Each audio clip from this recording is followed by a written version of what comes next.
This season on Ice Vikings. I'm a commercial fisherman, and I've been fishing on Lake Winnipeg for 40 years. Winter fishing and summer fishing are so different. It's like you're in a big, dry desert of cold. Our family's been on Lake Winnipeg since the late 1800s, so I kind of come by it naturally. This one will damage your net. This is like a turducken. They got a mariah with a tulipy inside.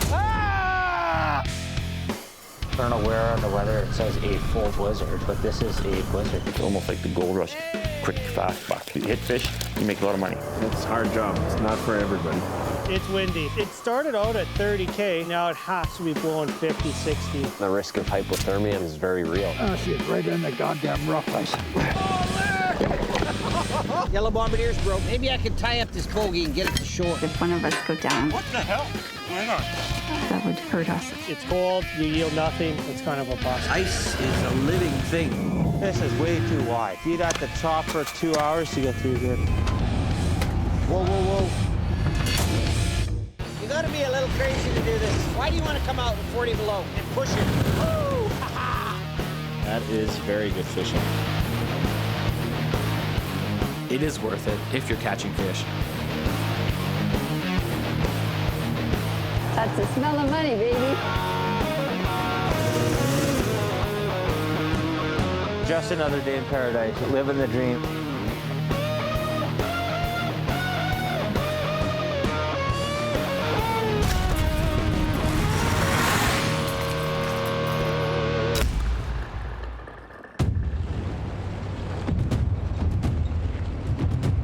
Gimli, Manitoba, Canada. A northern outpost containing the largest Icelandic settlement outside of Iceland itself. For 5 generations, these Viking families have worked the vast 25,000 square kilometer Lake Winnipeg and built a successful commercial fishing industry. It's a lot of families' livelihoods who have been doing this for 3, 4, 5 generations. It really is a way of life, and it's everything to us. With unpredictable weather conditions, these Vikings of the lake embrace the added danger of winter fishing. You gotta be a little crazy to do this. Why do you want to come out with 40 below and push it? The locals call it the long season. You gotta know your environment. It can change at any second. With temperatures plunging below -40, the lake can get colder than the surface of Mars. It can be very, very cold. It's bone chilling. Around here, fishing is big business. There is an end game and an end vision to what we're doing, and that's to get money so we can do what we need to do. Commercial fishing in the area is worth upwards of $25 million annually. There's a lot on the line. It's so much more than just throwing a net in the water and catching fish. These modern-day Vikings mix ancient techniques and Cold War technology, trying to get the best catch possible in the most dangerous of conditions.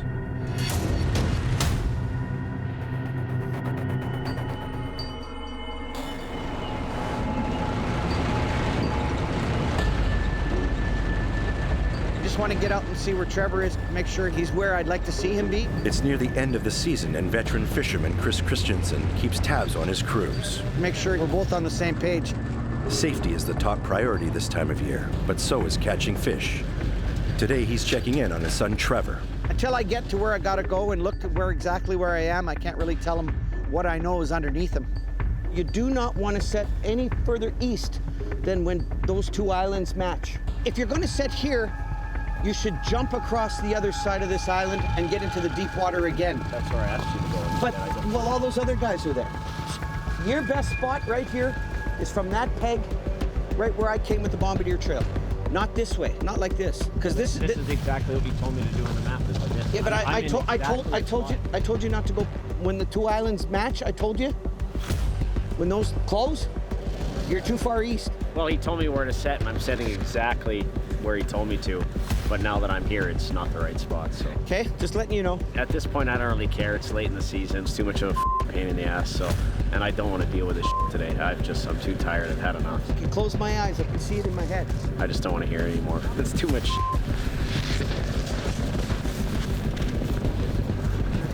I'm just waiting for him to leave so I can get back to work.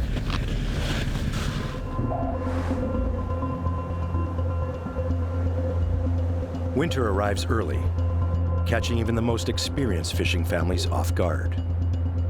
The Christensen family is one of the most established fishing businesses around. Our family's been on Lake Winnipeg since the late 1800s, so I kind of come by it naturally. Chris Christensen and his eldest son Trevor prepare to fish the long season alongside Chris's youngest son Devin and his father Robert. While Trevor works for his dad, he's also striking out on his own, taking up the challenge of starting a commercial fishing business. I don't have the same operation my dad has, but we do work under the same roof at the end of the day. So I can go out and do my own thing, I can catch my own quotas, I can do whatever I want with my own fish, but it's kind of his house at the end of the day, so his rules still apply. Well, this is our backyard here, and it's a pond which actually connects to the lake. Before they dare venture out on the ice, Trevor checks its thickness by using a Viking-like spear. If there's about 3 inches of ice, then I feel like we can set pretty soon. So I'll bring in the chunk of ice and show my dad. Here, check this out. What do you think of that? I can see there's a little bit of slush on top here. There's been some snow on it overnight. Well, this is enough ice for a snowmobile. Yeah, if we were setting on a pond, you could set here. Don't you think that's enough for a sled? Yeah, I was thinking so. Okay, good. Now I have confirmation. If anything goes wrong, Trevor said it's safe to go on the ice. It's dangerous to walk on ice less than 8 centimeters thick, but even then, there's no guarantees. From their experience, the ice chunk shows they are only days away from starting their winter fishing. Being the first to set their nets means claiming the best fishing spots. First, we'll get it untangled. They hedge their bets and start prepping nets and snow machines. I could probably go set this thing right now. The eldest Christensen, Robert, arrives to check the progress of the family operation. Robert's grandfather, Siggy, is the original settler from Iceland, who began fishing the frozen lake over 100 years ago. To move nets in the wintertime is very hard. So you try to stake your grounds where you're going to be, and then everybody moves off to the side. That's what you're doing. And every family here is doing the same thing. It's always kind of a bit of a scramble. I mean, everything is... There you go. It's the same thing every year, but for some reason, it's always kind of chaos at this time of year, you know? Normally, I don't like to put this stuff on till we're ready to go. Don't really want to give anybody a heads up of what we're doing. But we want to get old bottom finder there ready. So that's kind of our disposable machine. We've had it to the bottom of the lake more than once. As you can see, it doesn't owe anybody any money. So if it goes through, then it goes through. The next morning, with colder weather in the forecast, Trevor and the rest of the family's crew travel to stake their claim where their Viking ancestors fished before them. And that means heading north of Gimli to the narrows of the big lake. Well, now we've got trouble. Snow. You can't see nothing. Holy, look at this. Let's go have a look, eh? Haven't been down here for a whole year. The north wind is bringing the water up. We can't get on the ice, and there's snow, and we can't see far enough out. In the wintertime, you don't have the waves that you have to worry about as much, but the ice is very unpredictable. Ice can contract, expand, and move ways you would never know. Maybe just go a little further down and I can have a clear look, just to make sure. I haven't been this far down. I know, but how many times are you and I ever going to get to walk down this trail again? Never. Well, there's no open water up south, which is a good thing. But this snow that we're getting now, it's coming from north. There's open water north of us. Over there, we have a better chance to get on the ice. Put an angler bar into it. Is there ice or is there no ice? Sounds like a plan. Chris takes his dad's advice, and his crew heads further north, hoping the ice will be thick enough there. I can still sit with my dad, and he can talk to me for 15 minutes, and he can yell for 15 minutes if he wants, and I'll listen. If it's open, you can't set. We're going to go down further, like Dad said, to the other spot to see if we can get onto the ice there.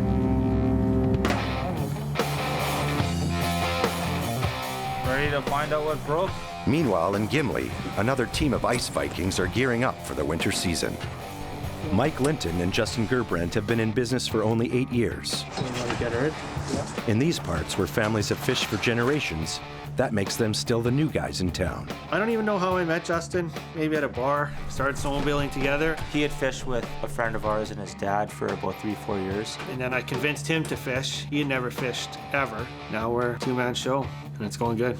We're the only ones that I know of that have started just from scratch and don't have any ties to commercial fishing whatsoever. It's kind of unique. It's neither cheap nor easy to make it go at commercial fishing. I'd say the whole operation spent for Justin and myself, it has to be $200,000. It's crazy. It's crazy that I thought this was a good idea, but it's panning out, so. Not catching fish can mean closing the doors to their business for good, so being first on the ice is all about starting their cash flow.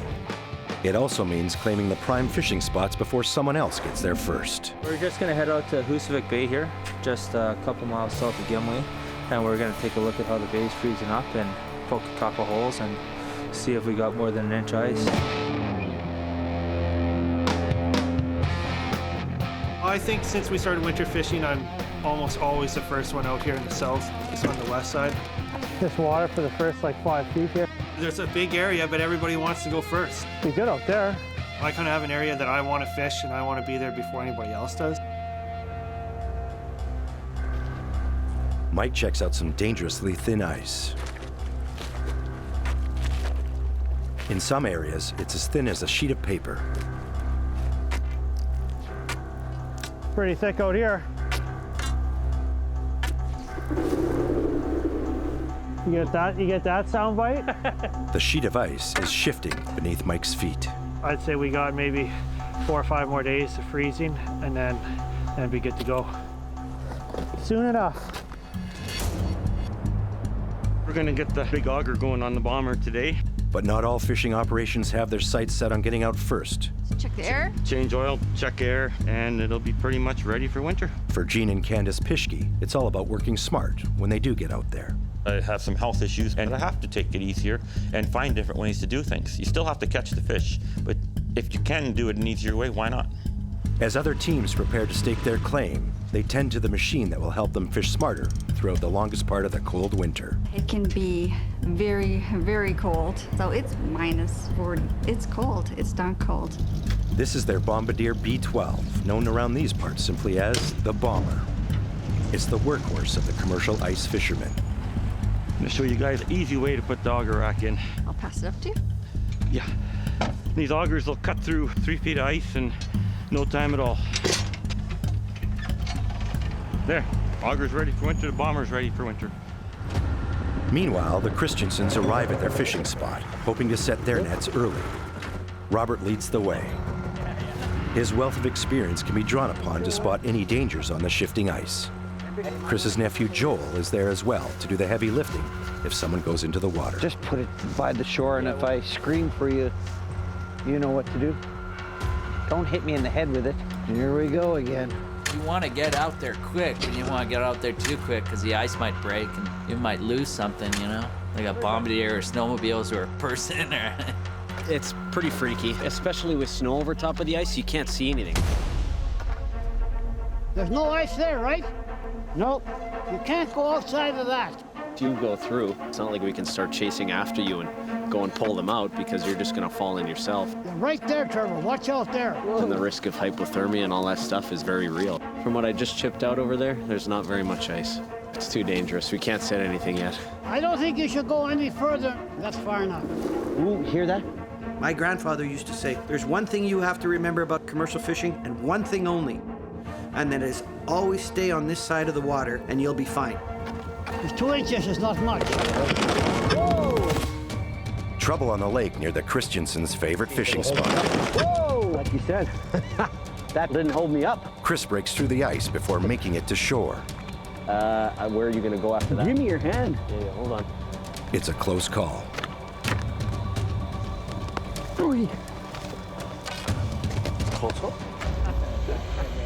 In 2 days, you could be back here again. It could be all gone. This whole sheet of ice could move over 4 miles.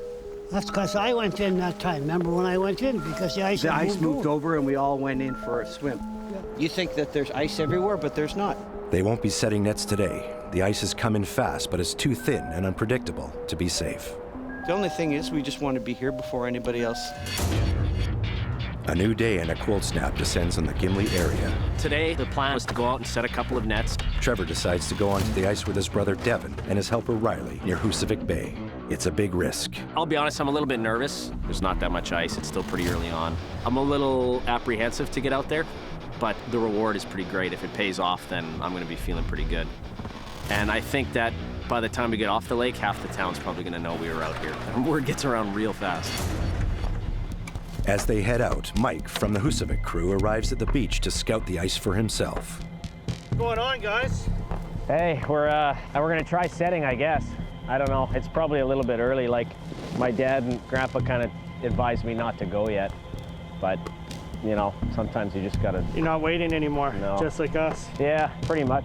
I guess word will get out now. You know? I might be going home to get some of my own. So right on. Okay.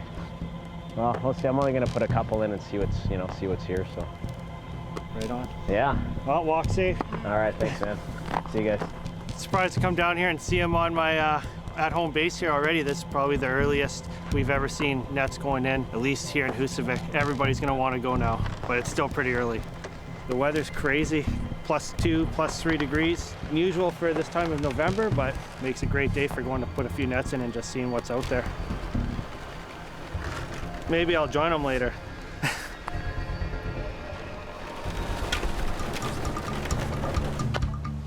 Oh, it's fine. Trevor makes a big decision. The ice is good to set on. This is actually probably ideal setting weather right now. There's no wind. You can see through the ice. There's enough ice. He uses an ice auger to make a hole. Trevor uses an ancient tool called a net stone to measure the depth of the lake. It's only like 8 feet. We gotta go a little further. If it's too shallow, he risks the nets getting frozen into the ice. Yeah, no, we're good. I'm gonna put one in. A jigger is used to secure the 80-yard nets. Shaped like a surfboard with an ice pick in the middle of it, the jigger glides underneath the ice. Attaching to it is a rope that will run from one hole to the next. The pulling motion of the rope propels the board forward. The spotter looks and listens for its location. That's good, Devin. Good. Trevor is betting the weather will only get colder from here on in. Okay. If not, he runs the risk of losing his nets and any fish that may be in them. That's the very first net. The day is going well, but not far from where they work. Open water crashes over the edge of the ice sheet. As far as I know, we're the very first people outside of Gimli, which is a little bit freaky because, I'm not the most experienced guy yet, so I might end up making a mistake. I might lose my nets. There might not be any fish here. But if it pays off, then we kind of have bragging rights. We're the first guys out on the lake. Trevor and his crew are nearly finished for the day when they spot someone on shore. Hey, is that Dad watching us from shore? Is Dad there? This is Grandpa now. It's probably Dad. Oh yeah, you totally probably called him. Well, it's somebody, right? We don't know for sure who. As soon as one fisherman hears about us being out here, everybody's gonna know, right? It's so funny. Yeah, honestly. This is November. This is unusually early. We used to say if you could get out here before Christmas and get any amount of nets, this is a month earlier than that. So all bets are off. You could come here in 2 days, this could all be gone. Nobody really knows. That's the thing about being early. It's unpredictable. That's why we were both watching here, 3 generations. It's a very serious thing. He's got to go and do it on his own, so he gets an idea. Okay, all right, we better get everything in then. Hey, if it had been a strong offshore wind today, how would you get back to shore? Coming across land, vicious offshore winds can easily move a giant sheet of ice out to the middle of the lake, stranding fishermen miles from shore. This ice here, you would not believe it. This is a corner and out it goes. There's strips of wide open water here everywhere. You just don't know. It's what you don't know. It's what you're afraid of, right? It's a day-by-day thing, I'd say. I've had that happen before where I've asked my dad if I should go set in a certain spot, and he said yes, and then my grandpa said no. And so I was like, well, I'm just gonna go do it anyways. And there was a few times where I was definitely rewarded. But those guys, they've been in my shoes and they've done that sort of thing where they've had father figures telling them what to do and what not to do. They know at the end of the day I'm gonna take their advice, but I'll still probably break new ground and do what I want as well. Trevor makes it back to shore to face questions from his dad. Mike from the Husavik crew is also there, curious about the ice conditions. Isn't it further out? Doesn't it look like it's new ice there? I don't really want to tell you guys because then everybody's going to want to start getting out there. There's no ice out there. There's only like 2 inches. What? Do you think I'm telling the truth? No, not at all. Hey. Ah, looks like our biggest enemy's arrived. You. Hey, how's it going? You can see our nets from here. I don't know, with your eyesight, you might not be able to, but... Do you want to know how much ice there actually is out there? If you won't tell anybody? There's 6 inches. Right there. So don't tell anybody. I'm not saying nothing. I wasn't gonna tell him. So by lunchtime today, everybody will know that we're on the lake. Honestly, they will. And every time they talk about it, the ice will get thinner and there'll be 2 more nets in the water. That's right, yeah. Yeah, we set 100 nets today. That's what it'll be. Will Trevor's big risk pay off? He's the first commercial fisherman with nets under the ice. he has single-handedly began the fishing season for the rest of the fishermen. Taking hold of the Viking spirit, Mike and Justin head out onto the new ice. They are betting Trevor was not being truthful about the ice conditions. I've never seen them out here this early before. Normally they go up north for their secret spot. In the last 5 years, we've been the first one to set a net out here, but it's all good. Maybe he'll catch no fish, and then that'll be a good hint to go farther out. Maybe he'll catch lots of fish, then we'll be jealous. I don't know. We got a couple nets over there, I see the Christensen, so we'll just check some ice depth here. Take a quick look, see what they were setting into. 4.5 inches. We probably want maybe another couple inches, 8 inches, I'd say. Almost 10 feet. 10 feet. Let's go a little further. If a crew sets their nets in shallow water, they risk scraping the ground, pushing the nets up into the ice and freezing them in. A lost net with fish in them can add up to thousands of dollars. 13 feet. Here. 13 feet of water, so definitely deep enough to put in some shallow nets. The word will be spreading that people are out on the lake. Seeing how a few days ago there was water in certain areas, so this will get a lot of people gearing up to go.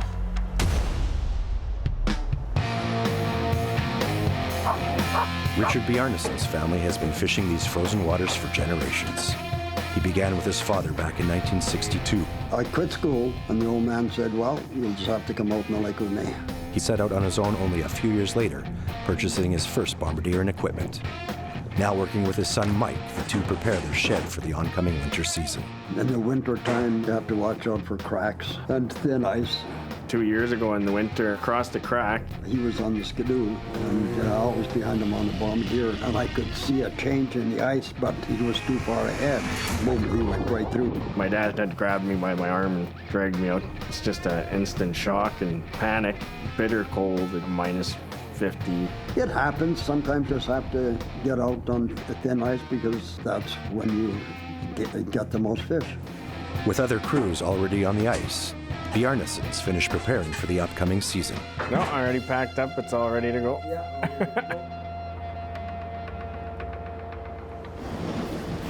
Pretty heavy. I can see our pegs there. Only 5 more miles to go. A day later, Trevor and Riley venture out to pull up their first nets. It's kind of exciting. I don't really know what I'm going to get yet. I'm looking for certain types of fish right now. If I could get goldeye or whitefish or pickerel, that's ideal. That's the most valuable catch to me right now. But what I don't want to catch is tullibee. And November is kind of known to be tullibee time, and I'm kind of worried that that's what we might get. While tullibee roe is valuable, the fish at this time of year is worthless as the cold water turns the roe to mush. Catching it is a total waste of time and money. It's the moment.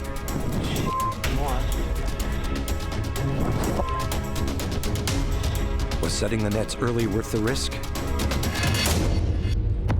Trevor pulls in his first nets of the winter with the hopes of catching pickerel, the money fish of the lake. A lot of tullibee. But his catch is completely bust. Tullibee is not a valuable fish for this time of year. It's really not ideal. It's not what I wanted right now. It's a waste of Trevor's time and money. Probably should have expected this, but it's disappointing. It's definitely disappointing. Probably in a couple days I'll just pull these ones up. Oh well. It's not the worst. At least I didn't set like 20 nets like I was kind of thinking of doing. My grandpa talked me into only setting a couple, and he was right, so. Being the first one on the ice doesn't pay off for him this season. Trevor goes home with an unsatisfying catch. A few days pass and the weather dips into the minus 20s. The ice begins to freeze extremely fast. It's been more than 20 years that I remember it freezing this quick. I don't like it when it freezes quick. It doesn't get a chance to freeze properly. This is a very dangerous time of the year. You don't know how strong the ice is until you break it. That same day, Justin and Mike from the Husavik crew head out onto the ice, pulling up their test nets. It's very windy. If you're not prepared or not dressed right, you'll definitely freeze out there. The wind causes havoc for the guys and their lifting caboose. On days like today where there's no snow yet on the lake, towing this unit around makes it very difficult for him driving it. It's very lightweight, so it can take off. So I just got to go pretty slow when I'm lining up. I don't want to hit all of our pegs, and then we got to refreeze everything. I'd say here we're only fishing a mile and a bit offshore. Typically we'd like to at least be another mile even to start, but this year with the ice conditions, this is where we had to go. With everybody having to go close to shore, there's way more people around us than I would prefer. Did you see how close these goddamn sitting over here? Look at this. Where'd they come from? More fishermen in the area means less fish in the Husavik nets. A slow day. The guys are not catching what they hope for. The fish with the highest market value, pickerel.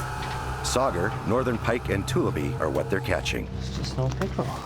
Not catching pickerel means not making money. The biggest part was to get the equipment out and make sure everything's working, so when we start fishing heavier on the outside, there's no big surprises. Stuff is still gonna break, but at least I know we're gonna start off with hopefully everything working okay here. A hopeful sign. Oh, yeah, something's there. We got a big one. The guys land a monster fish in their net. It's like fitting a square through a circle. That's a big carp. Rip the shit out of the net. Is it gonna fit? I don't know, it doesn't want to come up. She's gone. Good. Good, that's the last thing we need. Carp is a worthless fish, and its sheer size and strength can easily destroy a good net. Probably tells me I'm fishing too damn close to shore. Yeah, it did. Right here, big hole in the net. It's a bad day on the ice for the new guys. Oh, lucky that's all it did. Leave that in. Rolling. Leave that in for a few days, there'd be a 10-foot hole. Yeah. Meanwhile, Chris brings Trevor, Devin, and Joel to his own test nets north of Gimli. Chris spots a problem. Whoa, whoa, whoa. There's a chunk bust here. A crack is formed on the ice. They have to test to see if they will fall through on their snow machines. See how much water's here. It's pretty sketchy. I wouldn't want to go over that. No, but you can see it already busted off too, so. Ice in the lake bays typically forms before the rest of the lake. Where they meet, a pressure ridge forms. These ridges are in constant collision throughout the winter. Warm weather causes the ice to expand, creating ice walls that are difficult to cross. In the cold, it contracts, forming large, open areas of water. There's water. Whoa. What about on this side? Hold that bar there. Crossing these cracks and ridges is taking their lives into their own hands. Well, maybe look and see if there's anywhere further down we can go. That goes and goes and goes. There's water underneath here. And it goes, the crack goes all the way to shore, so. The Christensen crew decides to cross the crack in the ice, as there's no way around it.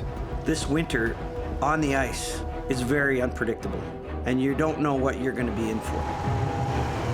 And whoever's going to be on the ice this winter is going to find out just how dangerous and unforgiving Lake Winnipeg can be.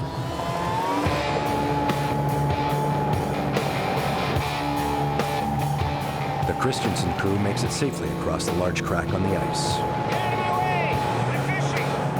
It's a good omen, and Chris hopes to set more nets on his day. Let him come with the auger, and at least we'll have a smooth hole for pulling it out.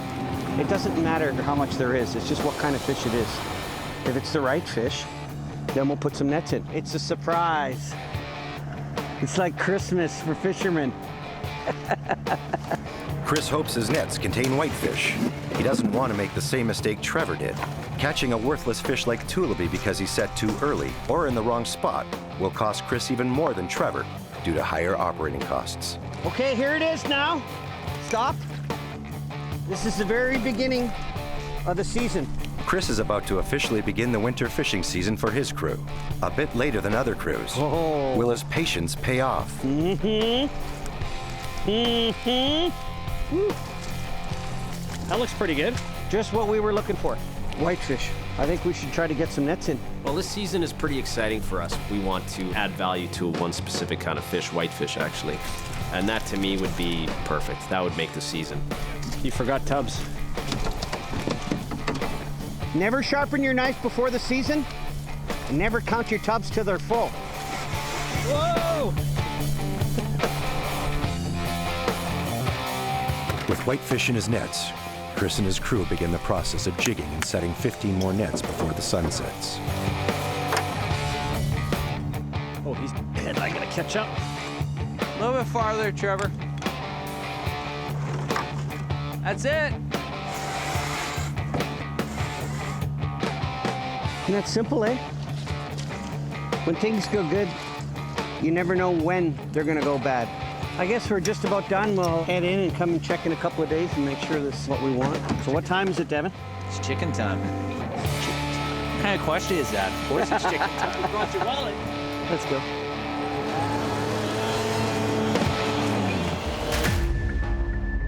Only a week later, the weather turns unseasonably warm.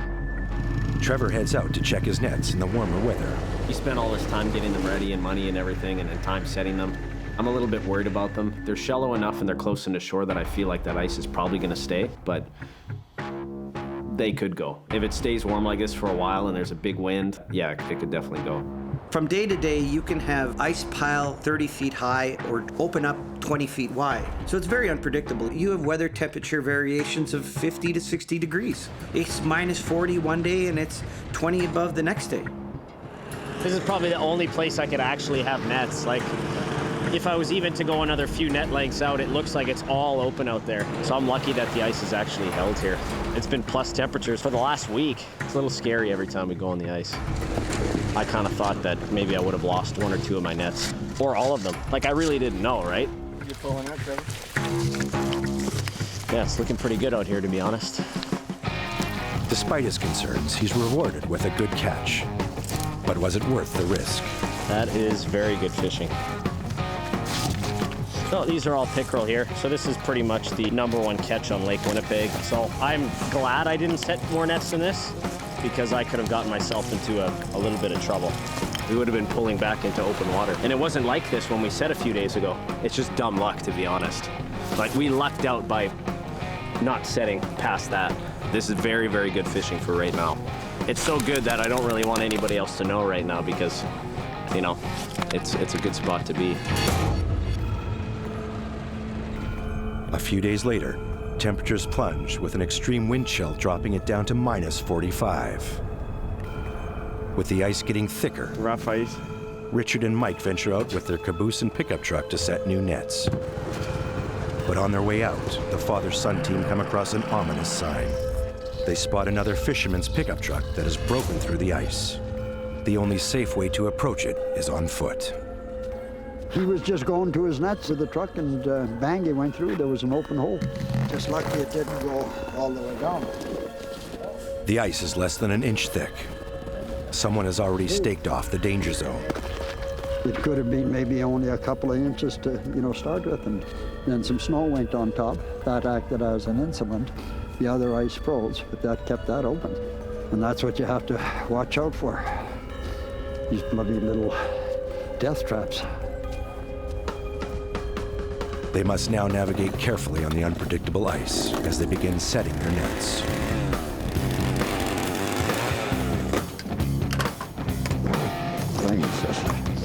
Mike sends the jigger with the running line on its journey under the ice, but a recent snowfall makes it hard to pinpoint where to drill the next hole. For this reason, the jigger has a knocker on it. Okay, Mike, try her there. Knock it. Short pulls on the line cause it to slam the ice and make a sound. Richard uses his trained ear to locate the jigger.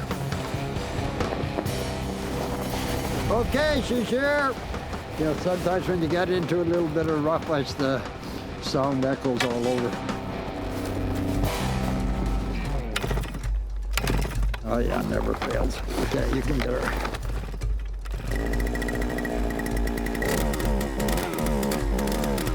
But something's wrong.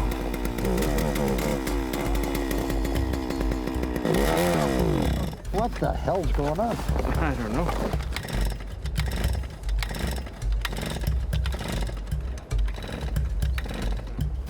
She's flooded. I'll have to chink it out. Once it gets flooded, it takes a long time for it to get going again. So we just had to use the old needle bar, which we used to use all the time years ago. Going, the needle bar gets stuck in the ice. Oh, she's right in the goddamn rough ice. Holy Christ.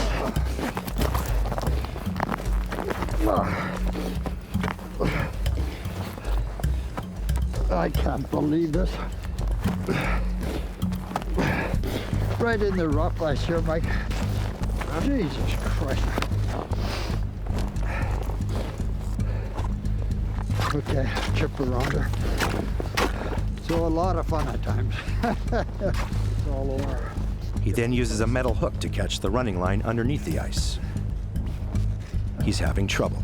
God damn thing. I can't believe it. Turkey. He's gonna go back and try to send her a little bit farther. Okay, knock her. What the hell? And then, more trouble.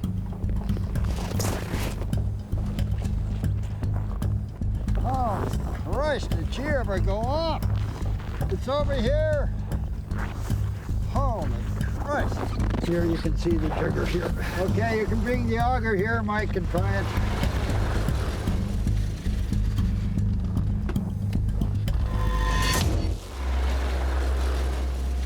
Richard and Mike Bjarnason are setting nets on the lake. Didn't even see that hole there.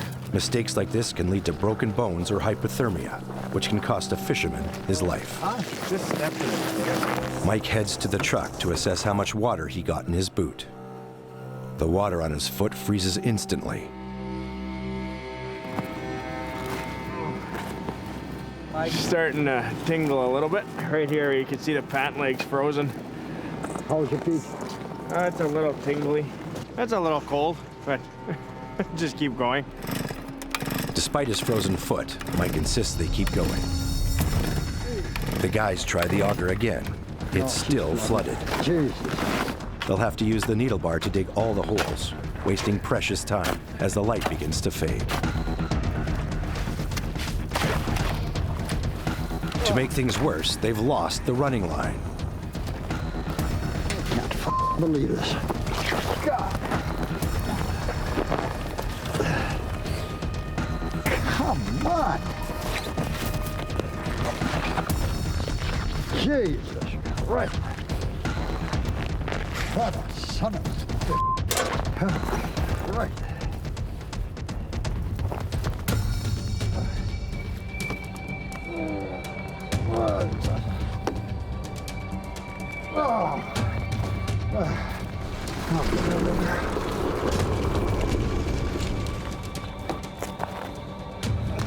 No. Not coming? No. She's caught on the goddamn under in the rough ice. Oh, Christ. Okay, I'll chip her over here. With the auger not working, they have to chip out a larger hole in order to remove the jigger. Jesus. What the hell, it's turned or something, goddamn. Jesus. Oh, we have to get that hole bigger. Jesus.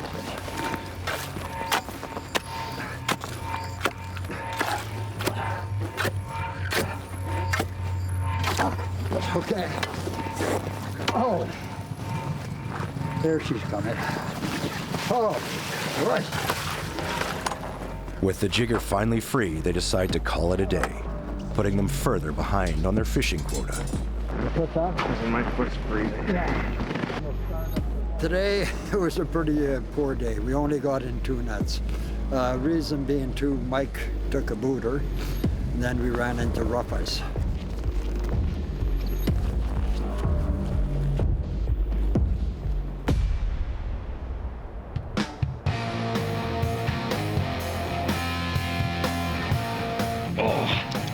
Everything's frozen. I can't even open the engine door.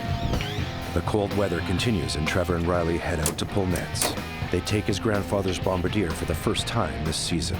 It's finally been cold for a while, and I feel safe to take out my grandpa's bombardier. It's been pretty mild before this. Like, you can't take a bombardier on 4 inches of ice.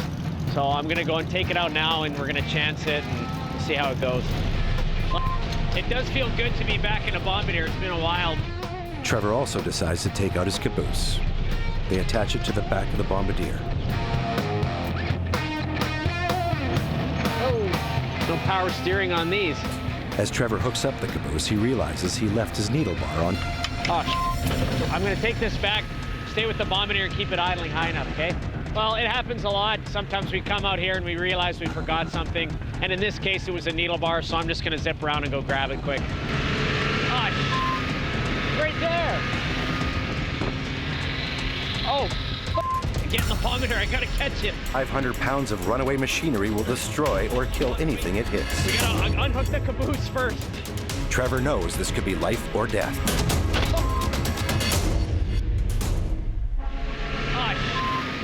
Right there. Oh. To catch the runaway snow machine before it crashes into something or someone. Now how the hell are we gonna get it out? Luckily, the machine slams into a snowbank and some bulrushes. Oh, we forgot that stupid rope. We could have pulled it right out. You can't go here, you'll rip it off. I should be able to get out straight this way.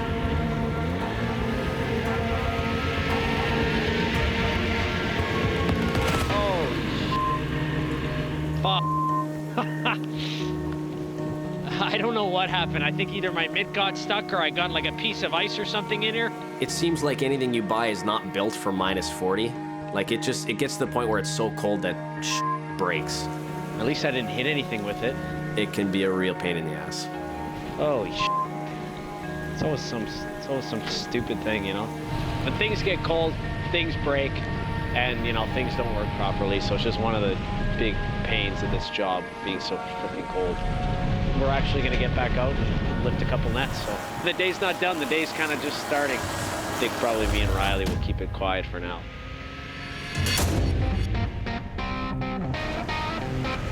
The next day, Trevor helps his dad, Chris, lift his nets. Damn, that's good. Holy moly, what am I gonna say? Doesn't get any fresher. Chris is happy with the whitefish he's catching. Too many here to count. You can't count that high, eh? you were taught? Now I can sleep tonight. You're always anxious to see what's going to be in the net, whether it's going to be the kind of fish you want or not. As you can see, it's exactly what we're after, the whitefish. They're the size of fish that the market wants, so I mean, it couldn't be better. I grew up very young, knowing commercial fishing and knowing the ins and outs and having the experience of my family, being my father and my grandfather and my uncles. That's a beauty. It's a beautiful fish. A lot of those people are now gone, but I tried to hold on to some of the values and ideas that they've passed on. And I think at the end of the day, they didn't really pass on a living, but they passed on a way of life. You know, I don't know if I would be able to do it without family. I mean, that's what keeps you really kind of going a little bit. Don't you think? Next time on Ice Viking. What the hell? You all right? Oh, no, not the cage. Oh, couldn't get goddamn worse. So far, the fish is terrible. We're not even hitting our half a pound minimum that we need. Fishing blows. God damn, how do we forget the auger? What are we gonna do, chop all the holes? This is gonna be a hard day. On a sheet of clear ice here, and it's just a nightmare. Just spinning the whole time. Jeez.